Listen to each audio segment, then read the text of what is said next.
business with a servant's heart. Welcome to the podcast. Steve Ramona. Inspiration, motivation takes. Listen to the pod. Welcome to Doing Business with a Servant's Heart. I'm your host, Steve Ramona. Every episode is an invitation, a reminder that business and life isn't just about profit. It's about purpose. It's about showing up with a servant's heart in every deal, every decision, and every day to make a powerful impact on yourself and others. Today's guest, boy, she's going to light you up. It's my second meeting with her. And you guys get your pen and paper ready because you're going to be writing notes. You're going to be motivated. She's going to challenge you. But I think more importantly, she's going to help you walk away with tools that inspire action both in your life and the life of others. So before we dive in, here's your homework today. Yeah, I'm a school teacher. Not really, but I want you to think about how you're going to serve yourself and others today. It doesn't have to be a big impact. Even a small act of kindness or courage can change the game. When you just smile at somebody, that is serving somebody because you don't know what their day is, what they're living, what they're going through.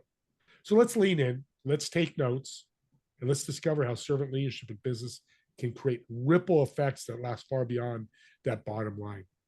Quick shout out to my sponsor, Epic Impact, the only universal emotionally resonant messaging framework that works anywhere for any audience. This 4-step system transformed how I pitch, how I social media post, and how I develop my podcast. It tells a story by engaging, persuading, inspiring, and closing with clarity. I use it daily and it works.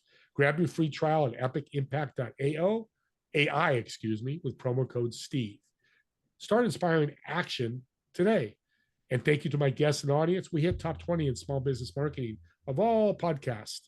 And it's because of you sharing this, but more importantly, making an impact. Let's continue doing that together as a community and impacting the world. With that being said, Cindy, let's welcome you to Doing Business with a Servant's Heart. Yes, I'm very happy to be here. But I didn't get your question. Sorry, Steve. No, I'm just welcoming you and welcome and Oh, thank sorry, you for the sorry. wonderful. I- That's okay. It's okay. This is a Anyway, lovely conversation. I'm very grateful to be here and really thank you for having me. Well, one thing I learned when I first met you a few months ago, and this today before the show, is your joy. Now you have a method called Joy of Life.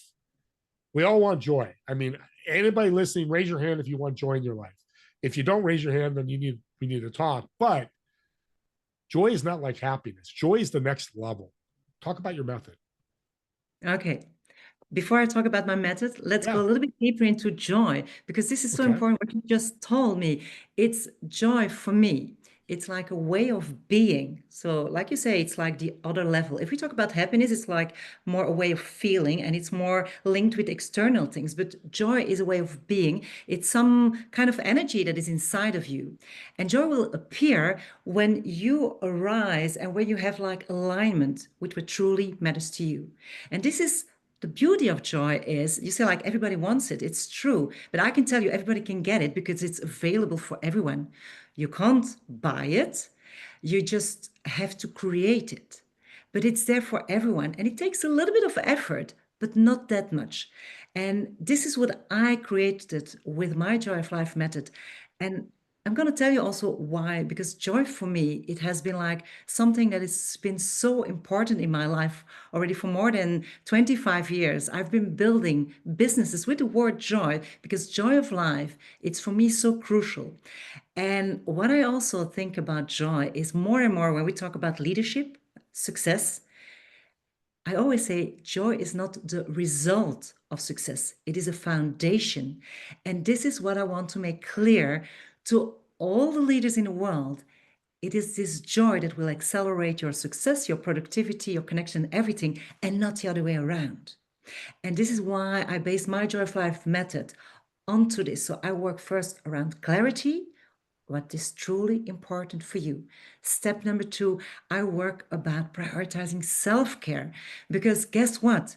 This is where you've got your energy. And if you don't have energy, you won't feel any joy because you will feel completely empty. Step number 3, I work on work smarter, not harder. And this is just because I want you to help to reclaim more time for you and do the things that you love. Step number 4, it's everything about your mindset. And the mindset, because this is where things will shift in a very positive way. And the last thing, it's just about your purpose. And this is your big why. And this is your alignment. So I work on the business strategy, but also on the mindset, and very important on the well-being, the complete overall well-being, because it all starts with that. And I love what you said about joy. It's the result of doing something like I just did serving. I think serving a servant's heart is joyful. I did it with you. I served you before the show. Did I smile? Yeah, because I had joy in my. Now, joy could be fleeting, but that's your goal to work at it, to keep working at it. What is your background that flipped the switch that joy is so important? My background, I'm originally from Belgium. I started there in the corporate world, did it for 8 years, met my husband there, was great. But we decided after 8 years to leave Belgium to go to the south of France. And it all started there. We started our first company, and the name was Alegría. And Alegría is a Spanish word for joy of life. At that time, I didn't know yet what the impact was going to be on my life. But going a little bit further, so in 2003, it was we started with the first Alegría company. Then it was a B&B. 10 years later, a second one. It was an art boutique, Alegría Art Boutique. And then COVID hit in 2020. And all of a sudden, everything closed. And this was for us our biggest challenge, which became a great opportunity, but you only see it afterwards. Having that said, 2021, things went better and better, but we started then a third company, Alegria Real Estate, because we were like, okay, we can't survive just with two companies that are closed because all the borders are closed. So, and then 2022, this was a turning point. We had 3 businesses. We were very successful. We were thriving. We were so happy. But this was on the outside. On the inside, we felt like exhausted, overwhelmed, because this is sometimes how success looks. It doesn't feel as good as it looks. And this is what I see with the women I work with, because I empower high achieving women to create more time, freedom, and energy and joy, but without sacrificing success and well being. And this was exactly what I was not doing. I was in a place where I just felt that the joy that was always so important for us, I wasn't aligned anymore with it. So we, from there on, we took the bold decision to close 2 of the 3 companies that we have been doing for 20 years already. And we kept on with one. It was a real estate one. I was not so aligned. So I said something else would come on my path. And this was exactly when I felt like this breakdown of being exhausted, not being aligned with joy, it became my breakthrough. And this is the moment that I decided to create the Joy of Life method and Alegria coaching, where I help now so many other women, again, like I say, to inspire to find joy back again. And to find joy back, it's all about working on creating time, creating energy to do what you love.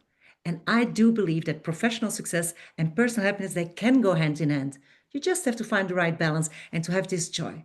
And like you were telling, joy is like a ripple effect, and the energy, if it's smiling, it's the inciting, and if you are and have the clarity of what is really lighting you up in your job, and what gives you joy, it will give you energy, it will give you more success. And this is like a beautiful ripple effect that I like. So, but it all started with alegria and joy of life, and then just losing it, and then just realigning again with it, and now helping others to find it in their lives. And I can tell you, it makes me smile every time, Oh, every day again. every time I see you, you're smiling. I've seen you a lot, but the 2 times we met, you're smiling. And experience is the greatest teacher. That's been sold for thousands of years. And that's what happened with you. You experience it. Now you're teaching that with others. So what comes to my head, there's business owners and entrepreneurs that listen to this, and people you 8 to 5, and whatever you do, purpose, purpose, purpose. Every successful person I've had on my podcast, of probably 300 successful people, purpose was the game changer. How does joy fit into people's purpose in life and in business? The purpose is your big why. And everybody has another why, which is amazing, because it would be boring if we would all have the same why. So, depending on your why, And if you feel aligned with whatever is important for you, again, it can change. So, what is important for you today can be different as it was yesterday or as it will be tomorrow, and that's fine. But you will feel if there is something, if you're working in the corporate world as an entrepreneur, whatever you're doing, if you're feeling aligned with what you're doing, you just will feel that this energy of joy will come and be there.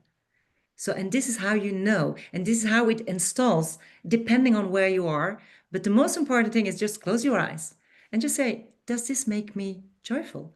Does this give me a smile? Does this make me like jump out of bed and saying, yes, this is what I want to do? If you have that feeling, you're aligned, and yes, you will have the joy that you're searching for.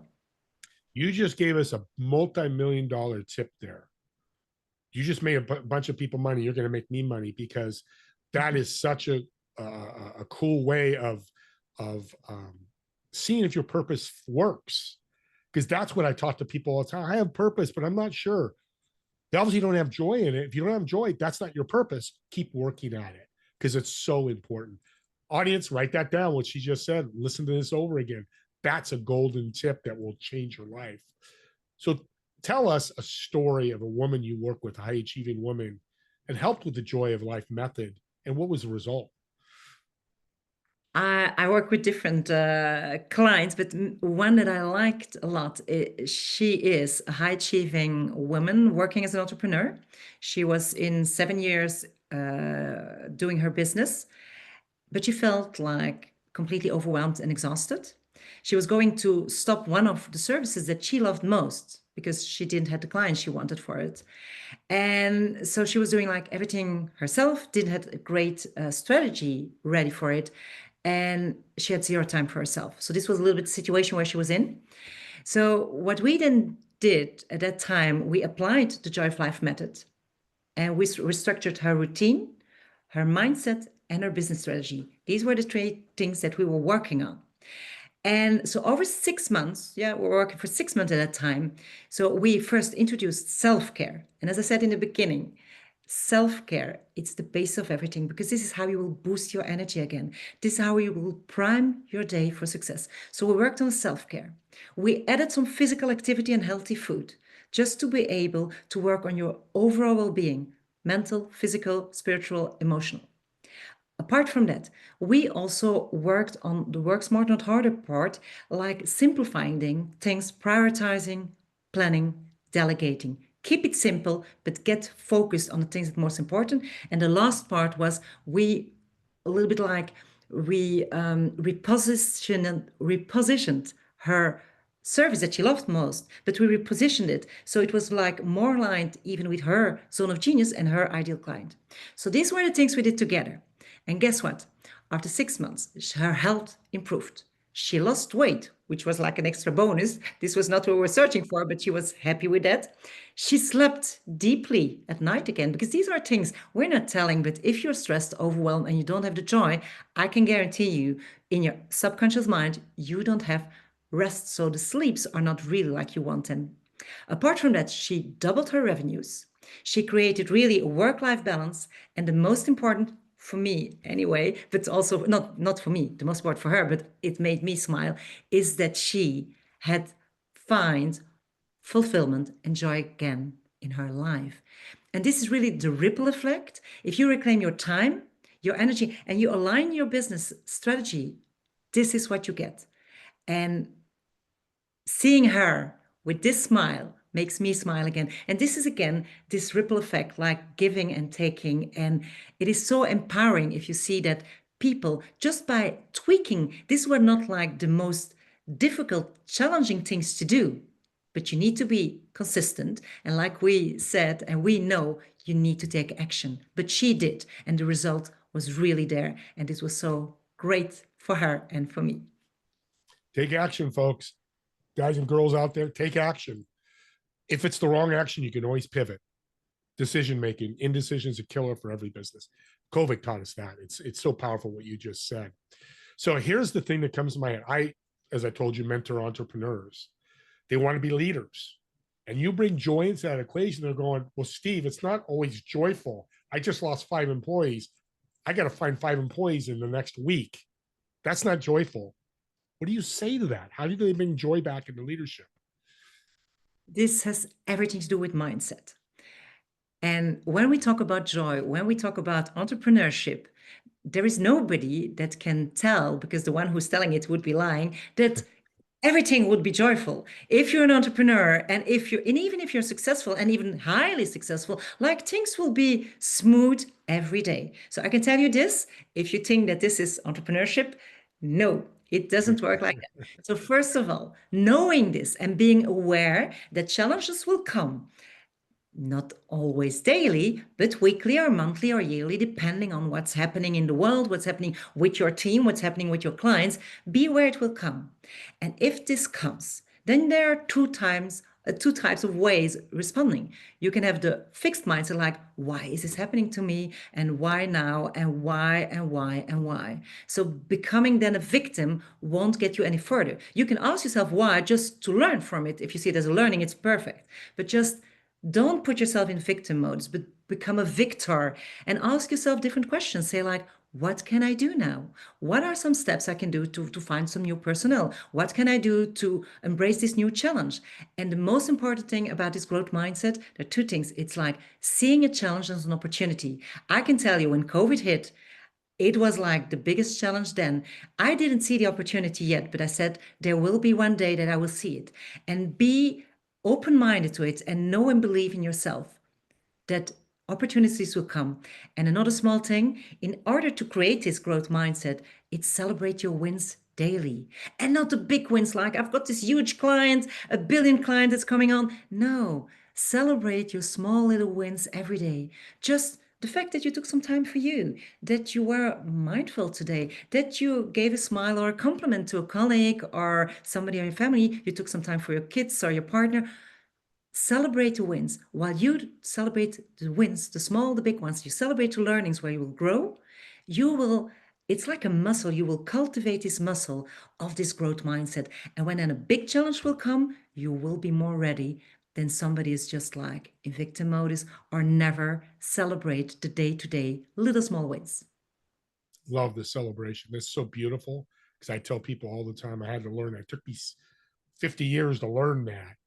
But we forget about them because we focus on that bad thing that happens. Like, yeah, but I just helped somebody here. That's why serving hard people, you don't have it, learn it from me or whoever, learn it from Cindy, because that's a celebration. I could have had a bad night last night. I woke up, you came on and I helped you. Well, I brought joy back into my life. Even though nothing bad happened last night, but if it did, I tell people all the time, you're having a bad day, go serve somebody, because it'll bring joy back into your life, right? I love what you're. Go Yeah, ahead. sorry, I just want to say I fully agree with that. And Steve, you are so right. It's like there are two things that can help you when you're feeling not so well for whatever reason. It's what you said. If you serve people, it will give you this, yeah, meaning again and this purpose. And just celebrating the wins. And there was something else, but I'm losing it there. But it doesn't It's like all right. it is just important to yeah, the second thing was the gratitude. So serving and gratitude. Yes. If you are not feeling well, be and we all we I'm not always joyful, even though I think somewhere I created this joy into my system. But there are days that are challenging, and then I try to help somebody. And if it's not the case that day, I'm just grateful. Grateful for the things I have. Grateful for the people and the like-minded people I'm surrounded with, for the nature, for simple things, for being alive, for having the possibility to help other people with what I do.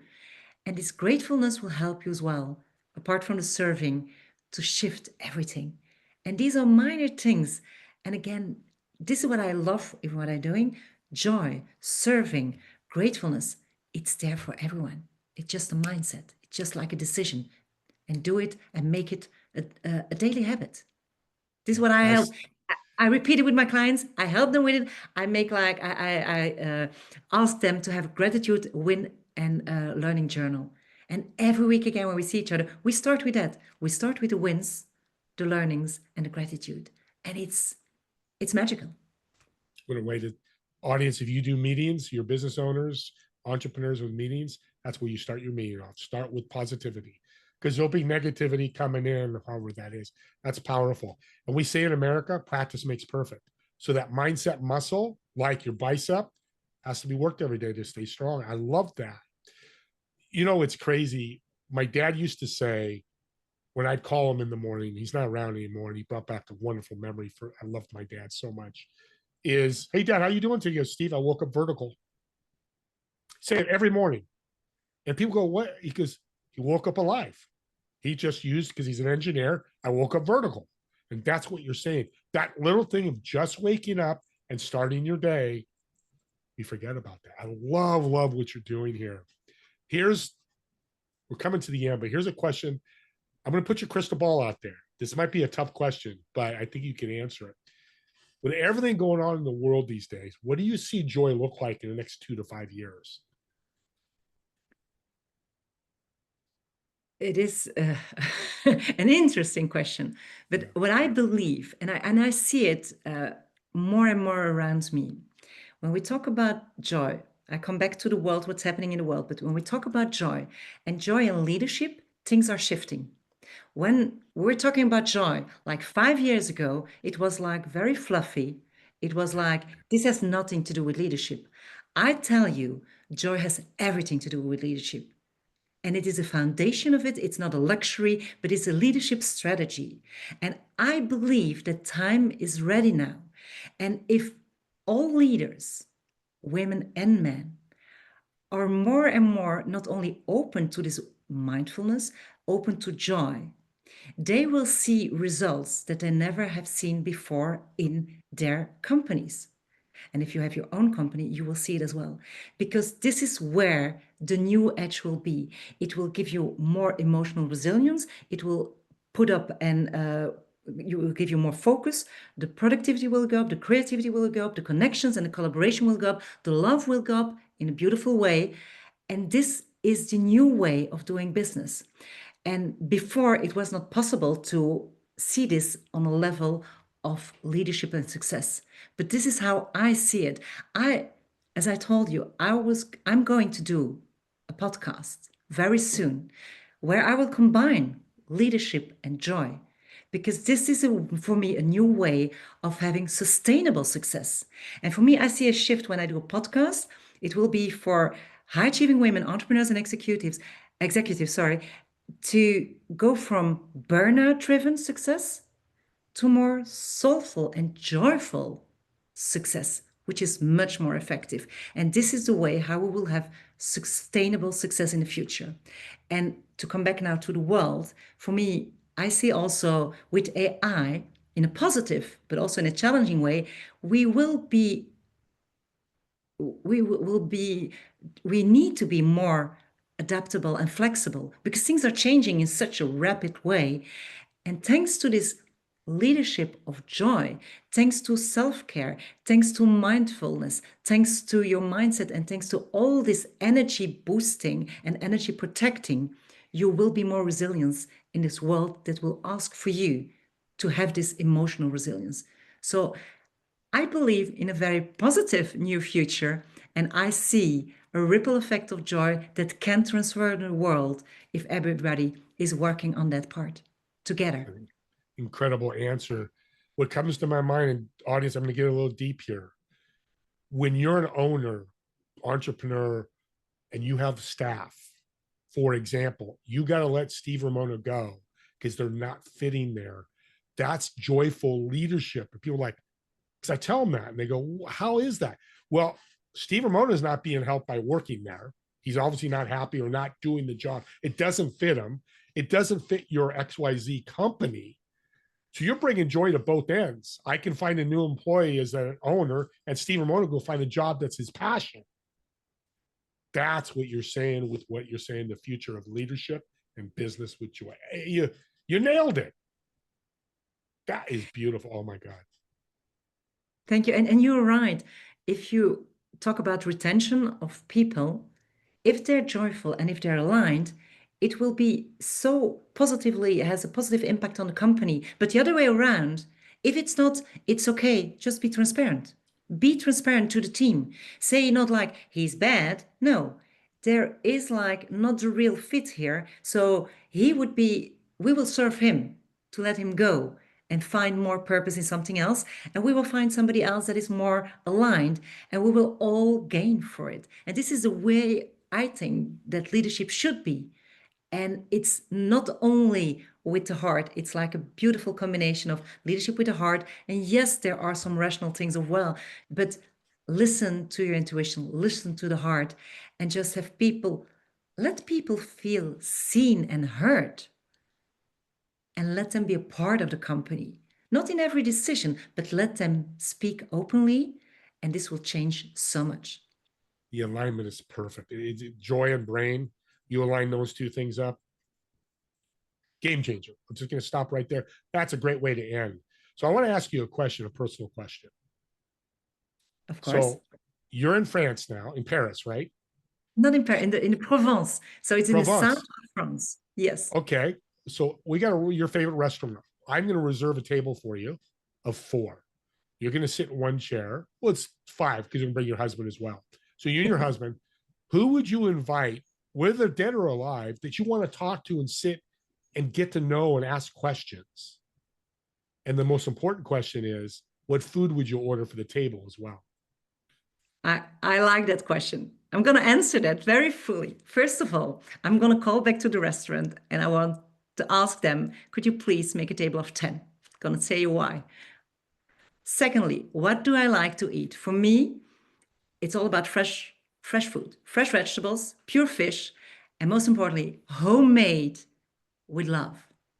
That's for me so crucial. So it's like cooked with care and served with a heart. This is how I like it. Whatever, if it's more like Asian kitchen or European, Mediterranean, I don't mind. But it needs to be fresh, homemade with a heart. Coming back to the people and coming back to the table of 10, you invited already my husband, and he is my number one person that I would invite. Not only because he's like, yeah, the person that's the most important in my life, but also in my business. He's my best friend, my best everything. So for me, he should be around the table. But apart from that, and this is what I say, I'd like a big table. Why? Because I don't want to sit there alone with my husband as a couple. And I do believe in the power of connection through couples. So not just sharing ideas between individuals, even though it can be interesting as well. Mhm. But for me, I see it like more as aligned partners who create a ripple effect in the world, but then together. So having that said, my husband, number one. Apart from that, which are the other couples that I would love to have around the table? For me, these are all people who helped me in my personal development, in my professional development. So I would invite John and Missy Butcher.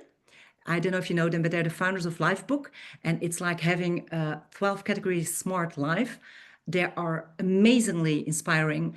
I love their energy. They are such a powerful couple. And what they do with the world, it's also having this balance, but and design your life with purpose. So number one couple.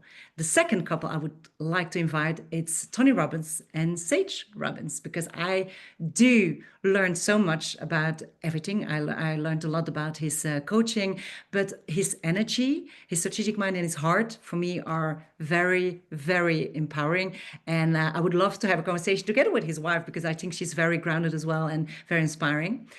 And then a third couple would be Rich Litvin and his wife. He's not so known maybe in the States, but yes, he is. Anyway, it was my first contact. I got connected and introduced with him as a coach. And I think it's like what he does, it's transformational just by being present, asking the right questions and creating insights. For me, it's like an art. And then the last couple, it's John and Maria Asraf, because he's my mentor now. And I think he's also like a model. If we talk about strategy, neuroscience, heart, he's like guiding me also through marketing, AI, and things like that. I met his wife, Maria. She's a very warm person. And I think with all these beautiful, wonderful minds around the table, there will be a lot of wisdom, a lot of soul, and it will certainly energize me. And I would ask you, Steve, if you would be available with your wife, come and join us because it will be mind blowing. She'd love to go to Paris. So you just nailed it there. She'd love to go to France and Yeah, we're in. We're all in. Well, We're all in. this is an incredible show. You're an incredible guest. I appreciate you taking the time. I know people listening are going, how can I connect with Cindy? What's the best way to connect with you? The best way to connect with me is there are two ways. They can go to my website. It's alegriacoaching.eu. So Alegria with one L, Alegra coaching.eu. Important to mention is that on my website, there are already quite some tips about how I work, but there is also a very beautiful assessment. I call it my Joy of Life assessment. And in just like 2 minutes, people who do it, it's completely for free, they will discover what is stressing them, making them exhausted and overwhelmed. And they will get personalized tips straight away how to reduce the stress in their particular way, how to reclaim the time and get the freedom they deserve. So this is number one, my website. Number two, it's just LinkedIn. LinkedIn with my name, Cindy Van Eeckhout. I'm on there 3 times a week, also giving tips and advice. So I would love to connect. If there is anything that people like to ask me, they just can, through my website or my LinkedIn, connect with me. Audience, we'll have all that in the show notes. So you can reach out to me to access her. Cindy, thanks again. And here's your homework at the end. Subscribe to the YouTube channel. She's going to be up there. Share those links. Podcasts are gifts of impact because it brings joy. You're talking to somebody that needs joy in their life or talked about their joyless life. Share this podcast with Cindy. I guarantee you they're going to be joyful. And if they take action, it's their choice, but you're bringing gifts of impact. That's our goal here. And any podcast that resonates with you, subscribe and share those out as well. Let's change the world one podcast at a time. With that being said, me and Cindy want to thank all of you for watching or listening to this podcast. We'll see you all in the next episode of Doing Business with a Servant's Heart. Have a great day, everyone.